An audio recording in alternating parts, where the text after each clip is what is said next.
Deus querido, nós te agradecemos, Senhor, pela bênção de estarmos prestando culto ao Senhor como igreja, como teu povo.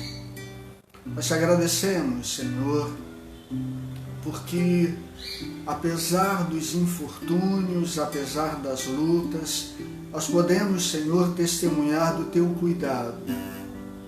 Apesar das lutas, Senhor, ferozes e de alguma forma querendo assustar a tua igreja, nós queremos, Senhor, nos apossar das tuas palavras, na certeza, Senhor, de que o Senhor é o Deus, o nosso Deus, o Senhor da igreja, que caminha conosco, que luta as nossas lutas.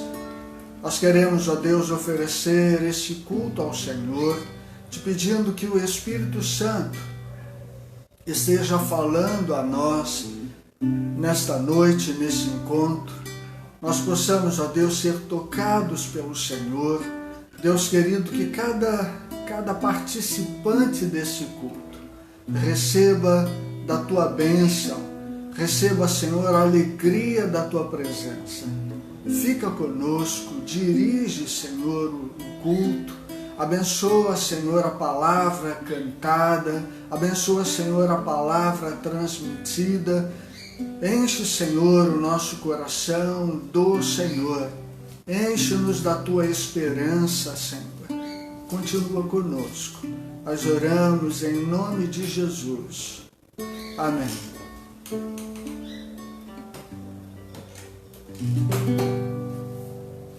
Meus irmãos queridos, que bom estar de volta, que bom estar com os irmãos nesta oportunidade, a gente cultuando ao Senhor, a gente adorando ao Senhor juntos e a gente aprendendo da palavra. Eu tenho acompanhado os nossos encontros, a gente tem postado as palavras dos pastores, alguns irmãos estão mandando participações e tem sido tão bom nós podermos contar com a igreja se fazendo presente, a igreja prestando culto ao Senhor. Isso tem sido realmente muito especial. Eu fiz umas anotações e a Isabelle, quando viu, ela já me chamou a atenção. Pai, não é domingo não, porque a parte dos anúncios, né? Mas eu queria destacar algumas coisas.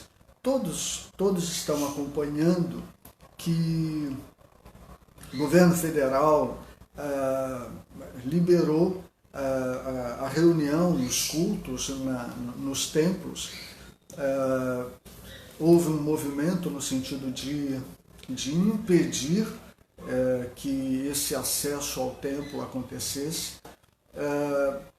e esse impedimento caiu.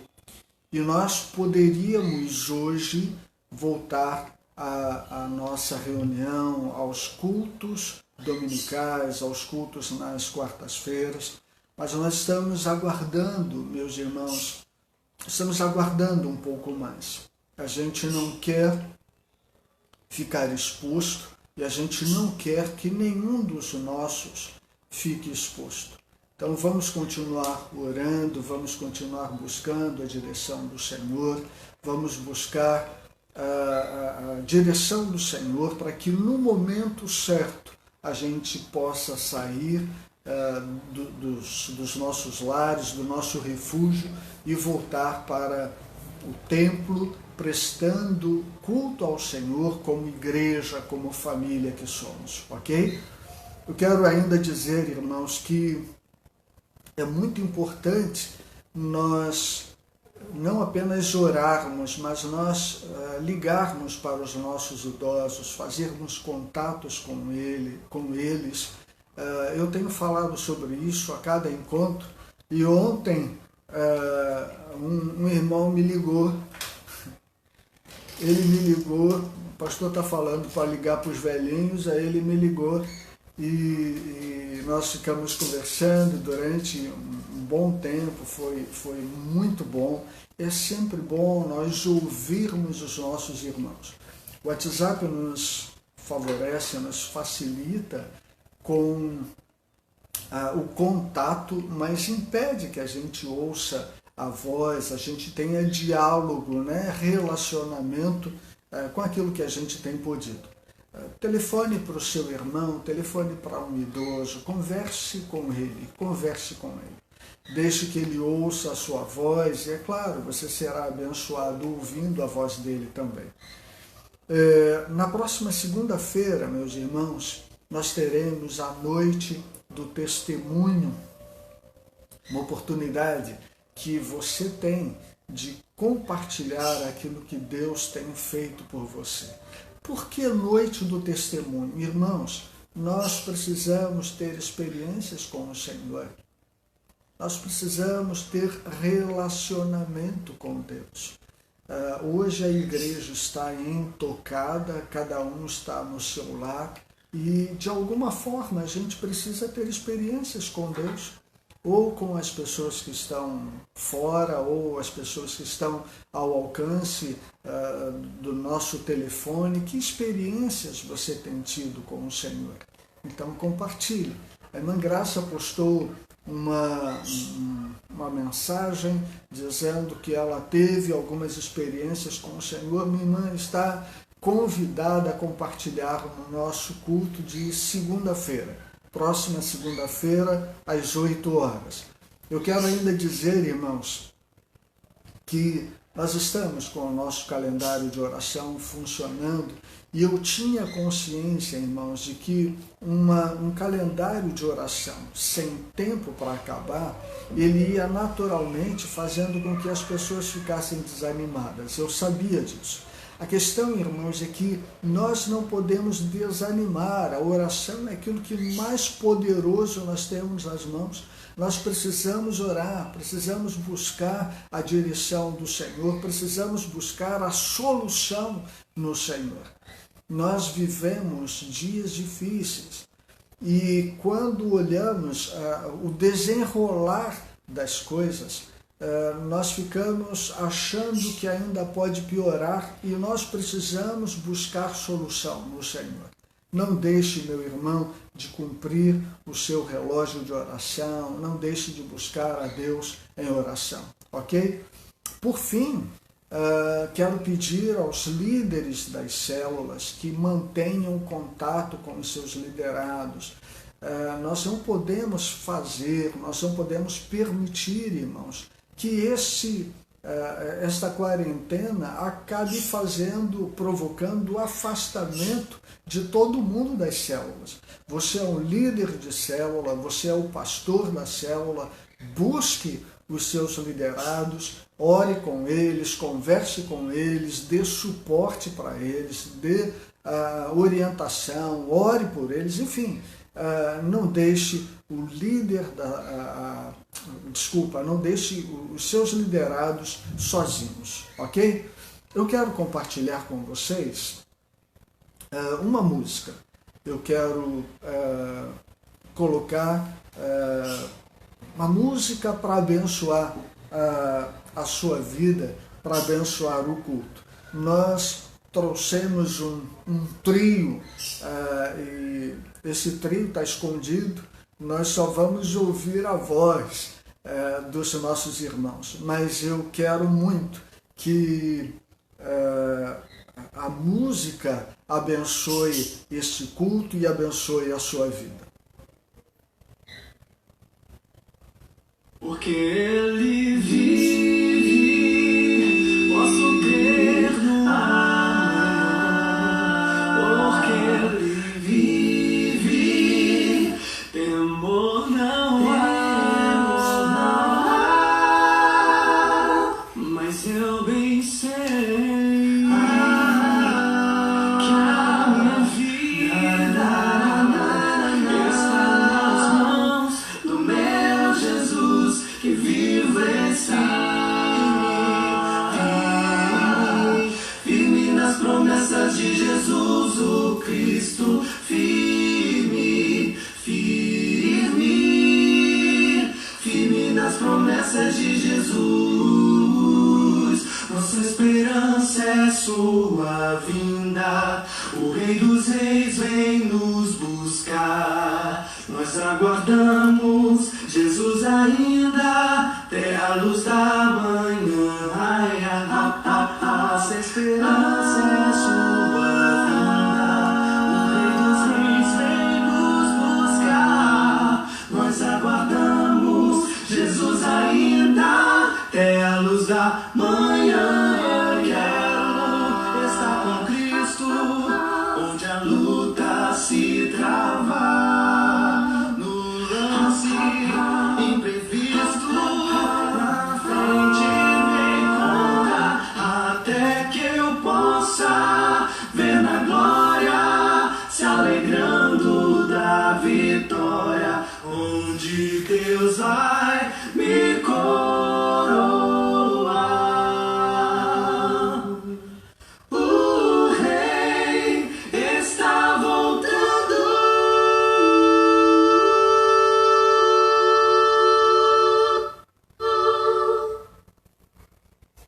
Amém, amém. E encerra com uma declaração de Jesus voltando. E nós dizemos, Maranata, ora vem, Senhor Jesus. Meus queridos, nós vamos começar hoje uma série de estudos a respeito das parábolas.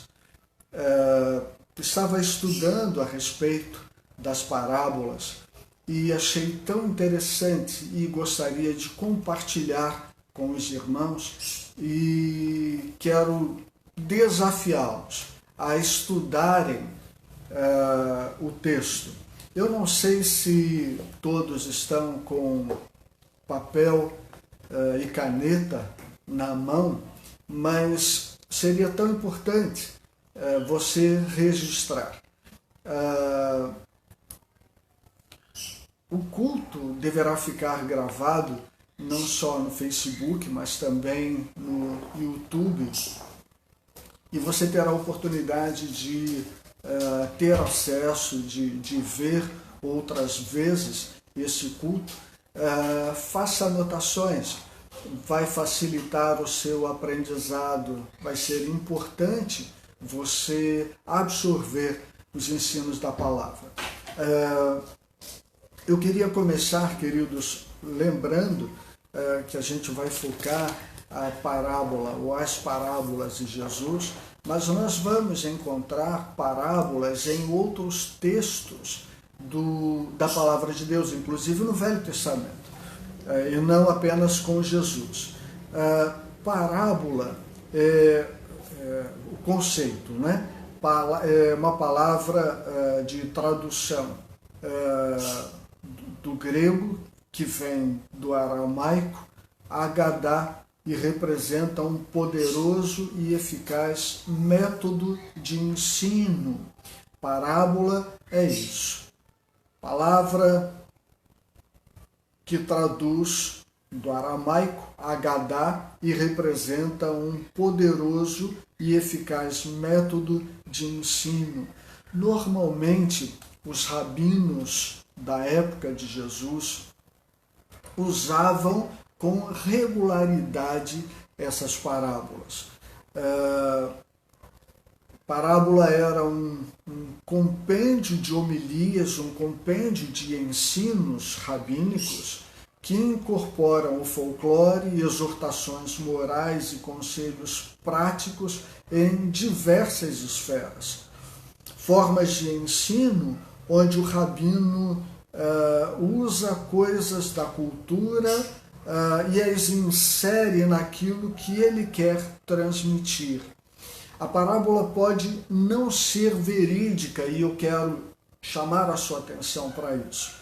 Não é que a parábola conte uma mentira, não é isso.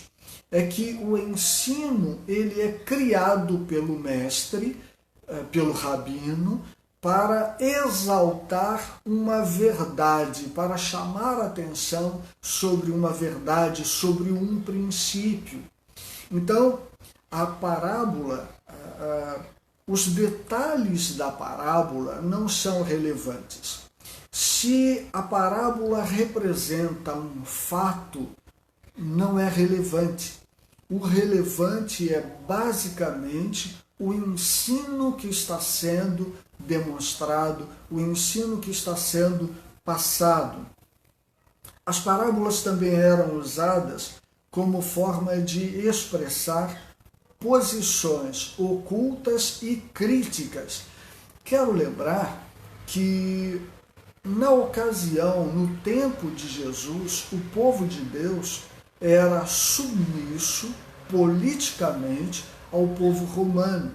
E muitos rabinos se utilizavam das parábolas como forma de crítica ao domínio romano. Nós temos alguns exemplos aqui, eu vou citar um. Na época em que o Brasil estava sob a liderança, o governo dos militares, havia uma mobilização, eu acho que eu posso dizer isso, uma mobilização de alguns artistas, por exemplo, e eles faziam músicas com letras disfarçadas, porque eram letras disfarçadas porque havia uma censura. Então, por exemplo, uma música que me parece que é do Chico Buarque de Holanda, Pai, afasta de mim este cálice. E algumas pessoas associam isso a Jesus, a oração de Jesus, afasta de mim este cálice que Jesus fala, mas Buarque de Holanda fala em cálice, do verbo calar.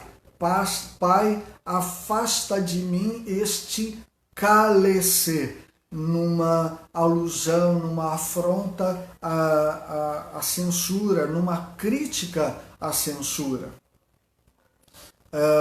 Era uma crítica, normalmente acontecia na época de Jesus, ao sistema, ou a uma autoridade, ou a pessoas. A parábola era normalmente usada também para isso. Críticas abertas ou críticas ocultas. Quem vivia a situação, aquele contexto, era capaz, muitas vezes, de entender aquilo que estava sendo dito. Eram mensagens, não eram propriamente subliminares, mas eram mensagens escondidas, subliminares, mensagens escondidas que eram passadas para as pessoas.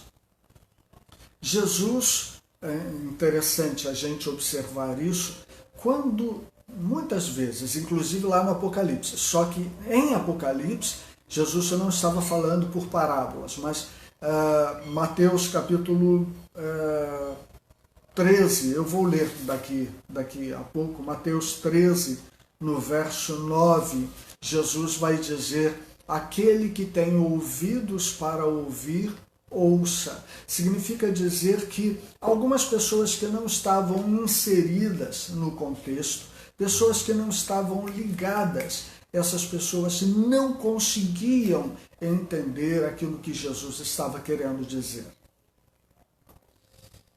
A proposta era ouvir, isso é parábola, ouvir aquilo que estava por trás daquilo que estava sendo dito.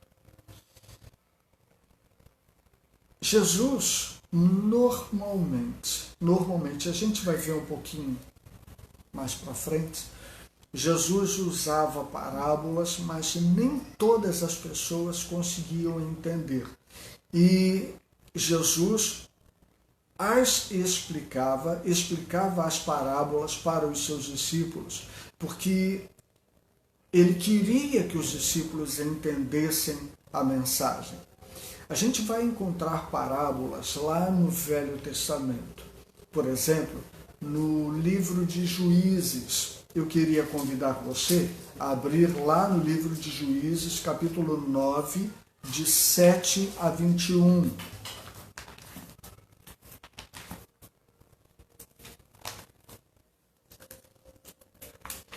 O texto é bem, aliás, não é tão longo. Vamos lá, deixa eu tentar ler o texto. Juízes 9, de 7 a 21.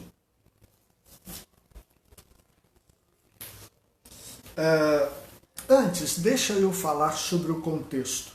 Gideão, lembram a história de Gideão e os 300 valentes? Gideão teve cerca de 70 filhos. E isso, Gideão teve muitas mulheres, 70 filhos. Abimeleque, depois da morte de Gideão, ele puxa para si o reinado. Ele quer se tornar rei. Ele quer assumir a liderança do povo. E por causa desse intento, desse objetivo, Abimeleque mata todos os seus irmãos, à exceção de um deles, Jotão. Jotão foge. E o texto vai falar exatamente a respeito de Jotão. Jotão é que vai proclamar uma parábola. Por que ele fala com o seu irmão por parábola? Ele não fala propriamente com o seu irmão, ele fala com o povo. Mas ele tinha medo do seu irmão, evidente. O Abimeleque matou todos os irmãos, mataria ele também.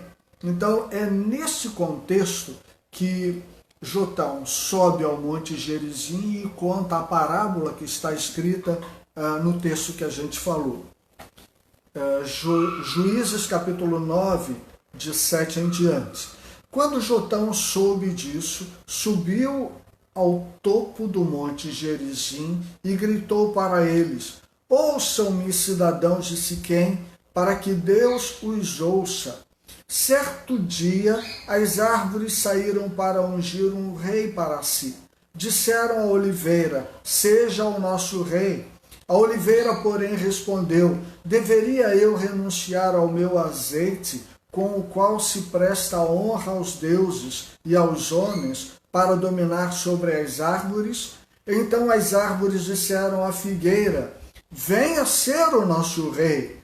A figueira, porém, respondeu: deveria eu renunciar ao meu fruto saboroso e doce para dominar sobre as árvores? Depois as árvores disseram à videira: venha ser o nosso rei. A videira, porém, respondeu: deveria eu renunciar ao meu vinho, que alegra os deuses e os homens, para ter domínio sobre as árvores? Finalmente todas as árvores disseram ao espinheiro: venha ser o nosso rei. O que Jotão está dizendo é que Abimeleque era como o espinheiro. E espinheiro não tem sombra, espinheiro não tem frutas, espinheiro machuca. Era dentro desta visão que Jotão estava ali falando esta parábola, este Agadá. Se Jotão afrontasse o irmão, ele seria naturalmente morto. Depois, a partir do verso 15, ele revela o sentido da parábola e depois, então, ele foge. Mas existe um outro texto, uma outra parábola lá no Velho Testamento, e esta muito mais conhecida, lá em 2 Samuel, capítulo 12, versos 1 a 12. Lembram Davi Davi conhece Betseba, Davi se aproxima de Betseba, coloca Urias, o marido de Betseba, na linha de frente do exército. O exército se recolhe e Urias então é morto, a fim de que Davi pudesse ficar com Betseba. E isso não passou despercebido aos olhos de Deus. Deus então manda o profeta Natã, e vocês vão ver no texto, eu não vou ler, vocês vão ver no texto que Natã escolhe uma parábola para exortar Davi. E ele fala a respeito de um homem que tinha muitas ovelhas. Fala de um pobrezinho que tinha uma ovelha, uma só. E fala de um homem que tinha muitas ovelhas. E aí, aquele grande homem, aquele que tinha muitas ovelhas, vai fazer uma festa e manda buscar a ovelha daquele que só tinha uma. Natã está contando uma história para Davi.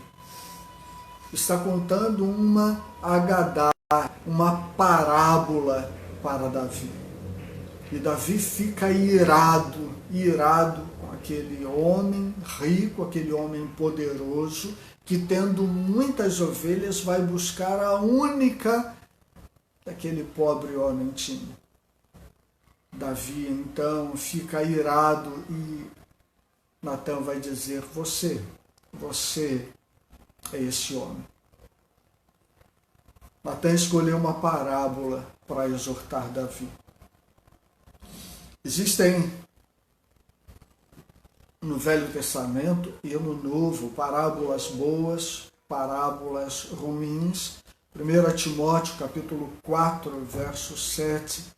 O apóstolo Paulo, falando a Timóteo, vai falar a respeito de parábolas profanas. Paulo vai usar a palavra não parábolas, vai usar fábulas, mas a expressão é exatamente, a palavra é exatamente a mesma. É o Haggadô do hebraico, é Agadá do aramaico. E nós então aprendemos a considerar tudo, ouvir tudo que nós recebemos e selecionamos e retemos efetivamente aquilo que é bom. Jesus ensinava por parábolas e Jesus fez isso muitas vezes. Todas as parábolas que Jesus contava tinha uma mensagem muito importante e na maioria das vezes, curioso isso, na maioria das vezes eram mensagens ocultas ao entendimento comum. Vejam Mateus capítulo 13, versos 10 a 13.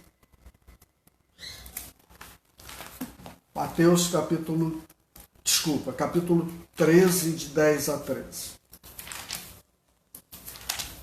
Mateus 13,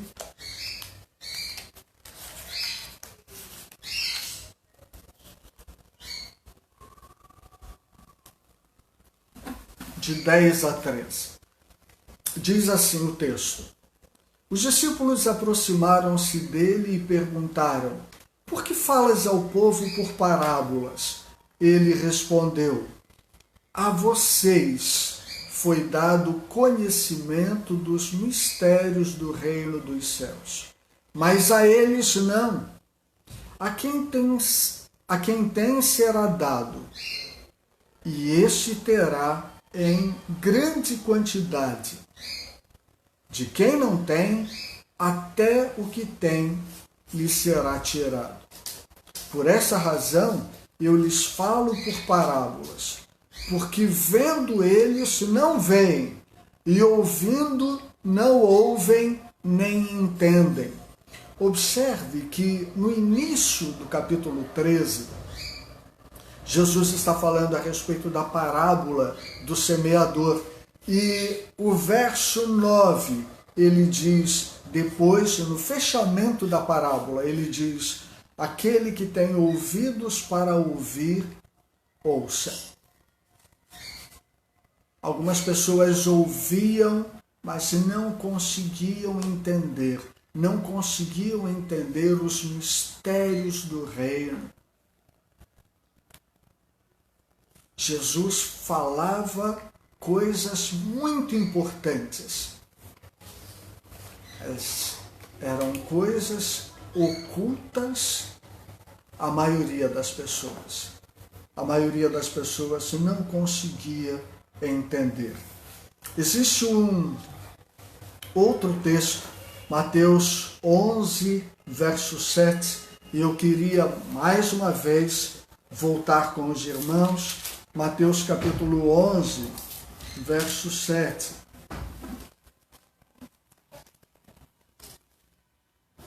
Jesus usa uma parábola da época para defender João. E a gente lê, não entende, porque não está inserido no nosso contexto. Quando Jesus recebe discípulos de João, Jesus vai dizer no verso 7: enquanto saíam os discípulos de João, Jesus começou a falar à multidão a respeito de João. O que vocês foram ver no deserto? Um caniço agitado pelo vento? Ou o que foram ver? Um homem vestido de roupas finas? Ora, os que usam roupas finas estão nos palácios reais. Afinal, os que foram ver, ou o que foram ver? Um profeta? Sim, eu digo a vocês, e mais que o profeta. Jesus, irmãos, está aqui usando, se servindo de um contexto, de uma história comum na época, quando Jesus fala a respeito do caniço e do carvalho. Esse caniço, irmãos, aqui Jesus faz referência, é como um mato. Eu estava vendo um material, um livro, um mato um pouco comprido. E esse mato, esse caniço, quando o vento batia, ele se dobrava. Jesus faz referência a isso porque na história, na época, era o caniço e o carvalho. O carvalho, irmãos, era uma madeira forte, resistente, e o carvalho não se dobrava. Ele era capaz de se quebrar, mas ele não se dobrava. O que Jesus estava querendo dizer? João, irmãos, era como um carvalho. Sua mensagem não oscilava de acordo com a pressão, de acordo com a intensidade da oposição, a intensidade dos ventos. A mensagem de João era uma mensagem sólida como o carvalho. João era sólido como um carvalho. Era um homem seguro da palavra de Deus e do seu chamado, da mensagem que transmitia. João era um homem comprometido, então ele não se dobrava de acordo com as circunstâncias. É nesse contexto que Jesus está falando. E usa então uma parábola que era conhecida na época para, nesse contexto, enaltecer a pessoa de João, a pessoa daquele chamado por Deus para ser o arauto do Senhor. Irmãos, nós somos chamados para isso. nós somos chamados para nos mantermos firmes como o carvalho. Uma mensagem que não se oscila, não se flexibiliza de acordo com as circunstâncias. Mas vamos voltar sobre a questão das parábolas. Eu quero já fazer o fechamento, eu quero fazer o encerramento. Jesus veio, irmãos, anunciar o reino. É interessante que só há referência à igreja, Jesus só faz referência à igreja em 2 momentos, e esses 2 momentos estão no Evangelho de Mateus. Jesus vem anunciar o reino, e todas as parábolas destacam o reino de Deus, falam do reino de Deus, todas as parábolas. Esse é sempre o foco de Deus, o foco de Jesus. Anunciar o reino de Deus. Nós vamos estudar as parábolas e a partir da próxima semana vamos falar a respeito da parábola da semente de mostarda. Vamos conversar sobre ela, mas tão importante a gente entender por que Jesus usava as parábolas. Há um tempo atrás, eu ouvi dizer que Jesus usava as parábolas porque era uma circunstância daquele povo, era o dia a dia daquele povo, e por causa disso, e somente por causa disso, Jesus usava parábolas. Não, Jesus usava parábolas também por causa disso. Mas eram ensinos, como falei, profundos, não necessariamente acontecidos, como fatos narrados, coisas assim, mas que encerravam conhecimentos profundos a respeito do reino. Se você quiser, se você tiver dúvida, faça perguntas pelo grupo Adora, pelos outros grupos, se você pertence a outros grupos da igreja. Faça perguntas e a gente dá continuidade ao estudo lá no grupo, onde eu vou ficar mais um pouquinho para esclarecer algumas dúvidas que porventura tenham ficado, ok? Deus possa abençoar a sua vida, meu irmão. Continua firme no Senhor. O Senhor é com a igreja, o Senhor é conosco. Vamos continuar firmes, estudando a palavra, conhecendo a palavra, estreitando o nosso relacionamento com o Senhor. Deus tem muito para nós, muito para a sua igreja. Ok, meu irmão? Que Deus te abençoe. Amanhã estaremos juntos com as células estarão reunidas. E aquelas células que não puderem se reunir, estaremos com o celulão.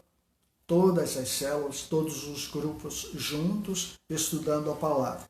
Na sexta-feira, o culto é em família, o culto é em casa, o seu louvor, o seu salmo de adoração ao Senhor.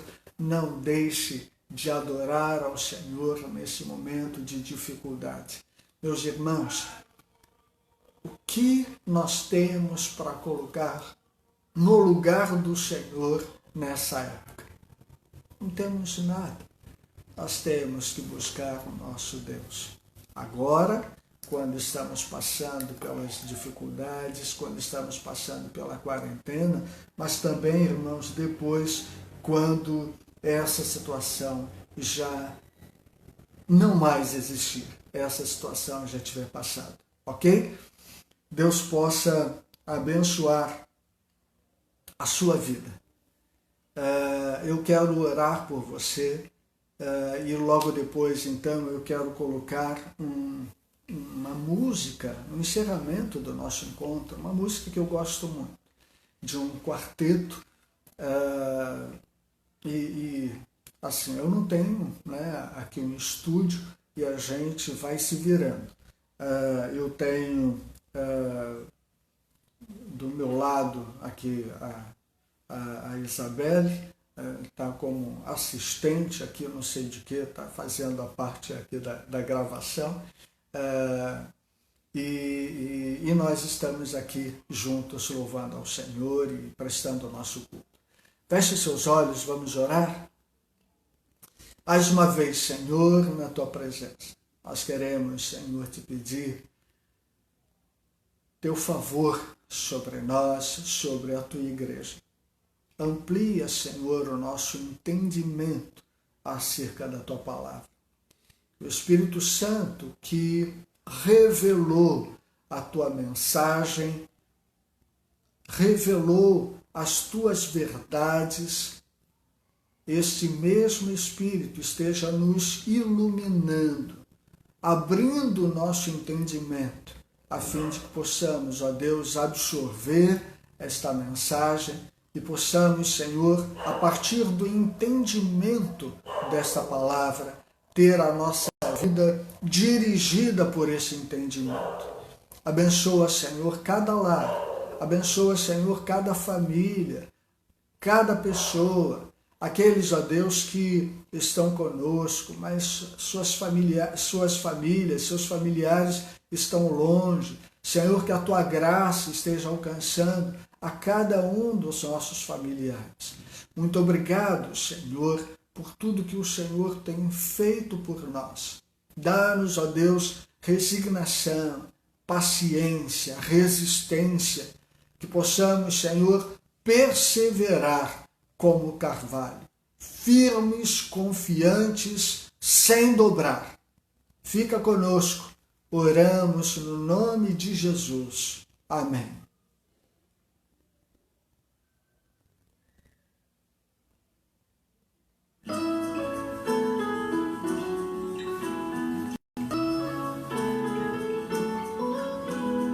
Eu descobri que tu és um bom amigo. Eu descobri que tu és meu bom pastor.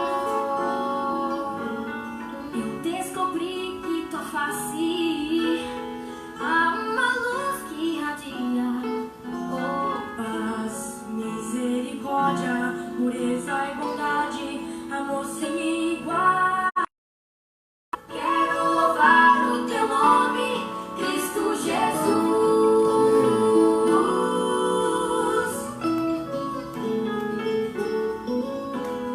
Eu descobri que em ti existe justiça.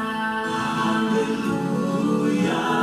Eu descobri que em ti eu posso esperar. Eu descobri que tua glória traz ao perdido e errante paz, misericórdia, pureza e bondade, amor sem igual. Quero louvar o teu nome, Cristo Jesus. Aleluia, aleluia, aleluia, aleluia, aleluia, aleluia, aleluia,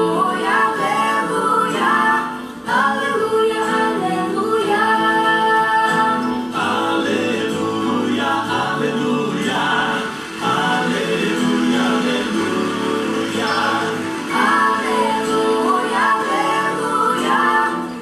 aleluia,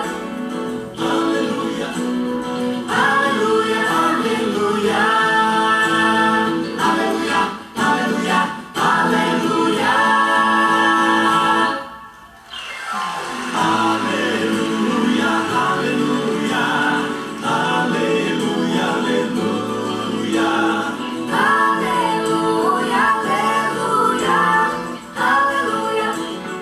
aleluia, aleluia, aleluia, aleluia, aleluia, aleluia, aleluia, aleluia, aleluia. Deus o abençoe, meu irmão. Deus o abençoe.